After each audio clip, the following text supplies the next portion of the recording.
Bonjour à tous, j'espère que vous allez bien, que la santé est bonne.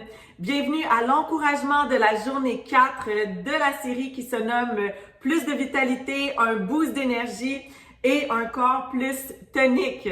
Je vous invite à retourner écouter l'encouragement de la journée 1.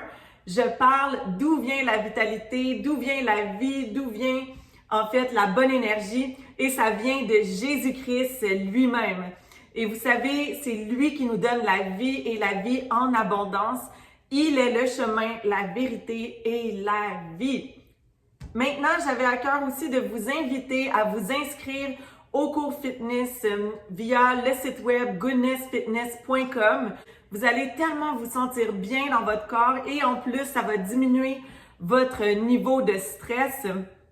Et grâce à la plateforme vraiment géniale, vous allez rester motivé pour continuer à atteindre vos objectifs. Vous allez voir vraiment pouvoir mesurer vos progrès et aussi vous allez avoir accès à une base de données des recettes santé pour vraiment bien prendre soin de votre santé.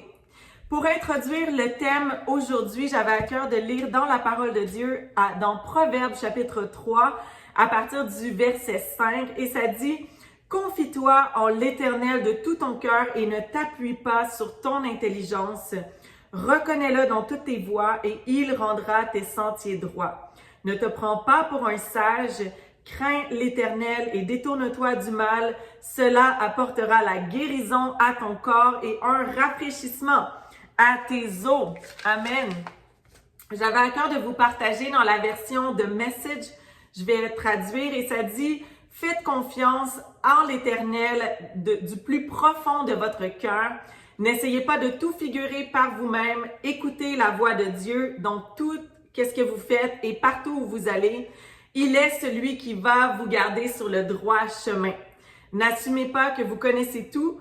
Courez vers Dieu et détournez-vous du mal.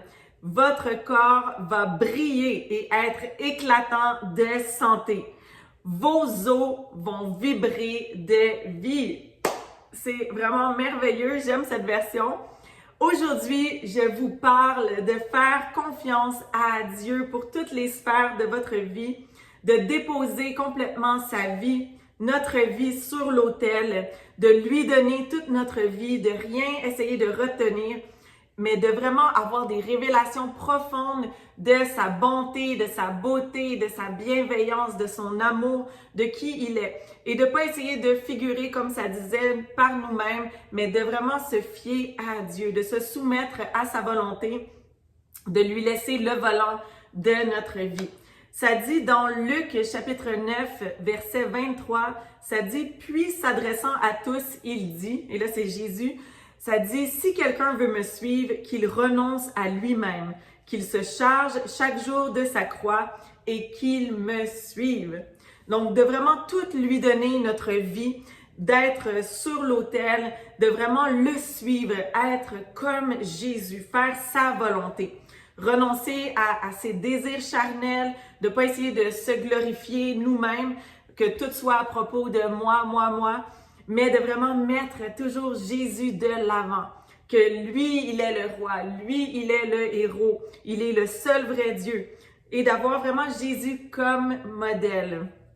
De refléter, nous, dans notre journée au quotidien, sa bonté, sa beauté, son amour, sa bienveillance et toutes ces merveilleuses voies. Donc, vraiment, comme les commandements le disent, les 5 premiers, d'aimer Dieu avec tout son cœur et toute sa force et vraiment d'aimer aussi les autres. De vouloir être une bénédiction partout où on va, de faire le bien comme Jésus et de le servir lui et de servir les autres. De, évidemment, pas vouloir le mal des gens, mais vraiment toujours faire le bien. Et des fois dans la vie, on peut tellement vouloir accomplir quelque chose, que quelque chose s'accomplisse, que cette chose-là peut devenir même une idole, prendre tout le focus. Et parfois aussi, ça peut être des épreuves qui viennent une après l'autre dans notre vie, qui viennent prendre le focus. Dans cette série-là, je crois vraiment que le Seigneur vient purifier nos motifs, les cœurs, amener vraiment un retour à la simplicité de l'Évangile, d'aimer Dieu et aimer les autres, et marcher profondément dans la sanctification, retourner à la base de qui nous sommes vraiment en Jésus-Christ, donc notre identité en Jésus. On peut vraiment sentir cette vitalité-là de Dieu en simplement tout remettant, en relâchant complètement le tout à Jésus-Christ. Donc, toutes les choses qu'on est attaché, on lui donne. Donc, de lui laisser, d'ouvrir nos mains et de dire, Seigneur, je te donne ma famille. Seigneur, je te donne mes finances. Je te donne mes projets. Je te donne le ministère, l'entreprise, toute ma vie, Seigneur, ma santé. Au complet, je te donne tout, Seigneur. Et vraiment, quand on lui donne tout, lui, il a tout dans ses bonnes mains. En fait, on le donne entre bonnes mains. Et en fait, on a aussi notre part à faire. Donc, il faut évidemment continuer à travailler fort, être discipliné, à être ordonné. Et souvent, on va utiliser notre cœur, mais il faut aussi, le Seigneur nous a donné aussi l'intelligence et la sagesse divine pour être en mesure de prendre des bonnes décisions. Voici quelques bonnes questions à se poser aujourd'hui. Sommes-nous dans l'acharnement ou nous persévérons à travers l'opposition et l'épreuve? Donc, l'acharnement, ça serait par exemple de continuer à mettre de l'effort sur quelque chose qui ne fonctionne pas, quelque chose qui n'a pas de progrès, que c'est une perte de temps, il y a beaucoup d'argent qui a été investi, et vraiment, on essaye de s'accrocher à quelque chose qui lève pas, qui amène même de la frustration et par manque peut-être d'humilité, on reste accroché à ces choses-là et essayons-nous d'ouvrir une porte que Dieu a fermée. Tandis que de l'autre côté, la persévérance, c'est que vous avez vraiment l'assurance que vous avez une promesse de Dieu.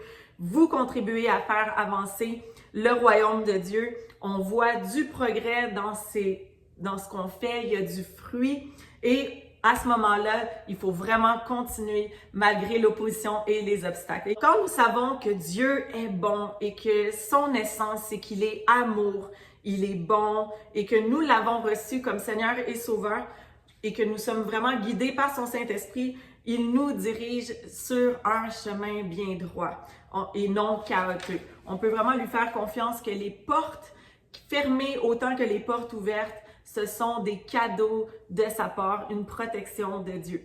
Il y a pasteur prophète Jérémie qui avait un enseignement sur la volonté permissive de Dieu comparée à la volonté de Dieu. Et ça aussi, c'est une bonne réflexion à avoir. Est-ce que, par exemple, le projet ou dans quoi je suis super investi présentement, est-ce que c'est la volonté parfaite de Dieu ou c'est simplement quelque chose qu'il permet, mais que c'était pas le chemin qu'il avait prévu pour nous? Ça veut pas dire que ça va pas ajouter du bon, mais ça vient quand même ralentir les bons projets parfaits que Dieu avait prévus. Quand on est dans sa volonté parfaite, il y a vraiment comme le vent de Dieu dans notre dos, il y a la faveur, il y a la grâce, il y a les finances qui accompagnent toutes les bonnes choses de Dieu. Dans le psaume 25, on va lire ensemble psaume 25 et au verset 12, ça dit « Quel est l'homme qui craint l'Éternel? L'Éternel lui montre la voie qu'il doit choisir. Son âme reposera dans le bonheur et sa descendance héritera le pays. L'Éternel confie ses secrets à ceux qui le craignent. Il leur fait connaître son alliance. Je tourne constamment les yeux vers l'Éternel, car il dégagera mes pieds du piège. » Amen. Est-ce que le vent de Dieu est dans notre dos? Comme un bateau à voile, quand il n'y a pas de vent, il avance peu ou pas. Mais quand le vent est dans les voiles, il va vraiment pouvoir être propulsé vers l'avant. Est-ce que le vent de Dieu est dans notre dos ou encore tout est sec, c'est mort, il n'y a pas de vent, il n'y a pas d'eau? Est-ce que Dieu est dans l'affaire? Est-ce que Dieu est dedans? Ou encore, je suis complètement off track. Est-ce que je suis dans sa volonté parfaite pour ma vie? Est-ce que je suis entêtée ou plutôt je suis soumise à sa parole? Est-ce que je suis capable de m'humilier à la parole de Dieu? Est-ce que je glorifie Dieu Et est-ce que je suis alignée avec toutes les valeurs et le cœur de Dieu? Et est-ce que je contribue à faire avancer son royaume? Est-ce que je suis au bon endroit, à la bonne place, dans le bon moment, au bon moment? Est-ce que je suis dans la bonne ville, par exemple, dans le bon pays, avec les bonnes personnes? Est-ce que, sinon, aussi une autre question à se demander, est-ce que tout est à propos de moi? Est-ce que je suis devenue ma propre idole ou encore j'ai fait d'une autre personne mon idole ou par exemple mon entreprise ou le ministère? Donc vraiment de retourner à purifier nos motifs. Et en terminant, avoir une bonne confiance en lui, en Jésus-Christ, c'est vraiment de ne pas questionner qu'est-ce qu'il nous a dit dans sa parole. C'est vraiment de ne pas douter en sa bonté, en l'amour qu'il a pour nous et de ne pas avoir peur non plus qu'il peut nous abandonner ou nous laisser tomber, mais vraiment de savoir avec certitude, assurance, qu'il va toujours faire qu'est-ce que sa parole dit et qu'il va toujours dire qu'est-ce qu'il a c'est ça, il va toujours faire qu'est-ce qu'il a dit et aussi on peut dans le fond que Dieu devienne complètement notre source. Quand on connaît qui est Jésus-Christ et qu'est-ce que la parole de Dieu dit, son essence aussi, son caractère, on peut toujours lui faire confiance et parce que premièrement aussi c'est le seul qui est parfait. Il n'y a aucune noirceur, il n'y a pas de mal en Jésus-Christ, il n'y a aucun péché en lui, il est parfait, il est 3 fois saint. Il est vraiment merveilleux, il est le plus beau cadeau qu'on peut avoir et aujourd'hui, il vous tend la main, il vous invite à revenir proche de son cœur. Peut-être que vous avez entendu parler de sa bienveillance, son amour, sa bonté et que vous ne l'avez pas encore connu. Aujourd'hui, je vous invite à le recevoir comme Seigneur et Sauveur. Vous savez, on est tous nés pécheurs et on a tous été séparés de la gloire de Dieu. Et la parole de Dieu dit que le salaire du péché, la conséquence du péché, c'est la mort. C'est la perdition, c'est la mort éternelle. Mais Dieu, dans tout l'amour qu'il avait pour vous, il a donné son Fils unique, Jésus-Christ, mourir à la croix, prendre nos péchés, les péchés de l'humanité sur lui, mourir à la croix, verser son précieux sang. Et ensuite, il a été enseveli. Mais au 3e jour, Jésus-Christ est ressuscité des morts et il est bien vivant aujourd'hui.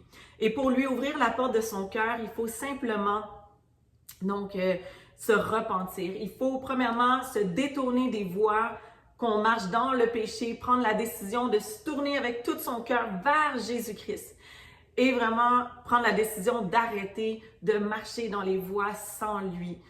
Et aussi, il faut croire dans son cœur que Jésus-Christ est venu dans la chair, qu'il est vraiment le Fils de Dieu, qu'il est le Seigneur, qui est mort à la croix pour vos propres péchés, que son sang a été versé pour nous purifier, vraiment nous racheter et aussi pour nous pardonner tous nos péchés, qu'il a été enseveli, qu'il est ressuscité et bien vivant aujourd'hui.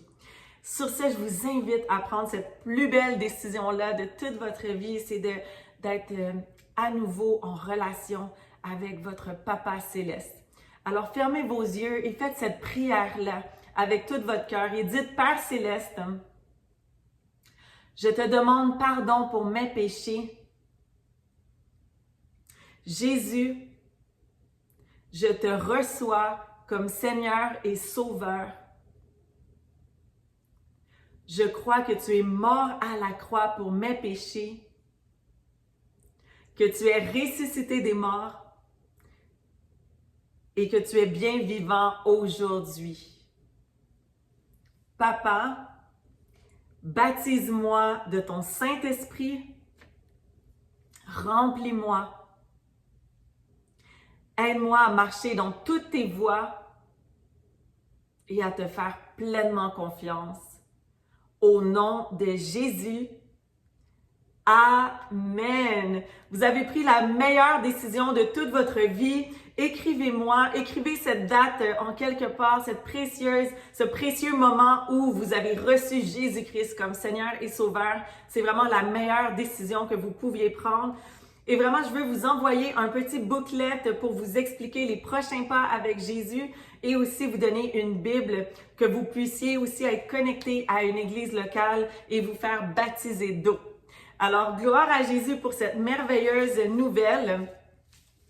Et pour terminer cette vidéo, j'avais à cœur de lire une partie de l'histoire dans Néhémie pour vraiment vous encourager. Si vous avez besoin de persévérer à travers l'opposition ou des épreuves, je veux vraiment vous encourager avec ce passage. C'est dans Néhémie chapitre 2 et c'est à partir du verset 3. Je vais commencer en lisant à partir de « Comment pourrais-je avoir une bonne mine lorsque la ville qui abrite les tombeaux de mes ancêtres est en ruine et que ses portes ont été dévorées par le feu? » Le roi m'a demandé « Que voudrais-tu? » J'ai alors prié le Dieu du ciel. Donc Néhémie il a prié au Dieu du ciel et répondu au roi « Si tu le juges bon et si moi, ton serviteur, j'ai obtenu ta faveur, j'aimerais que tu m'envoies en Juda vers la ville qui abrite les tombeaux de mes ancêtres pour que je la reconstruise. » Donc, il voulait reconstruire la muraille de Jérusalem. Le roi et la reine, assis à ses côtés, m'ont alors demandé « Combien de temps ton voyage durerait-il et quand seras-tu de retour? » Ainsi, le roi s'est montré disposé à me laisser partir et je lui ai indiqué un délai. Puis j'ai dit au roi, si tu le juges bon, qu'on me donne des lettres donnant instruction au gouverneur de la région située à l'ouest de l'Euphrate de me faciliter le passage jusqu'à mon arrivée en Juda. Qu'on me donne aussi le bois de charpente nécessaire pour les portes de la forteresse adjacente au temple, pour la muraille de la ville et pour la maison que j'occuperai. Le roi m'a accordé tout cela, car la bonne main de mon Dieu reposait sur moi. Amen. Alors, on voit que la faveur de Dieu, elle était avec Néhémie. Il a sondé le cœur de Dieu. Dieu lui avait mis à cœur de faire ça, de faire ce projet.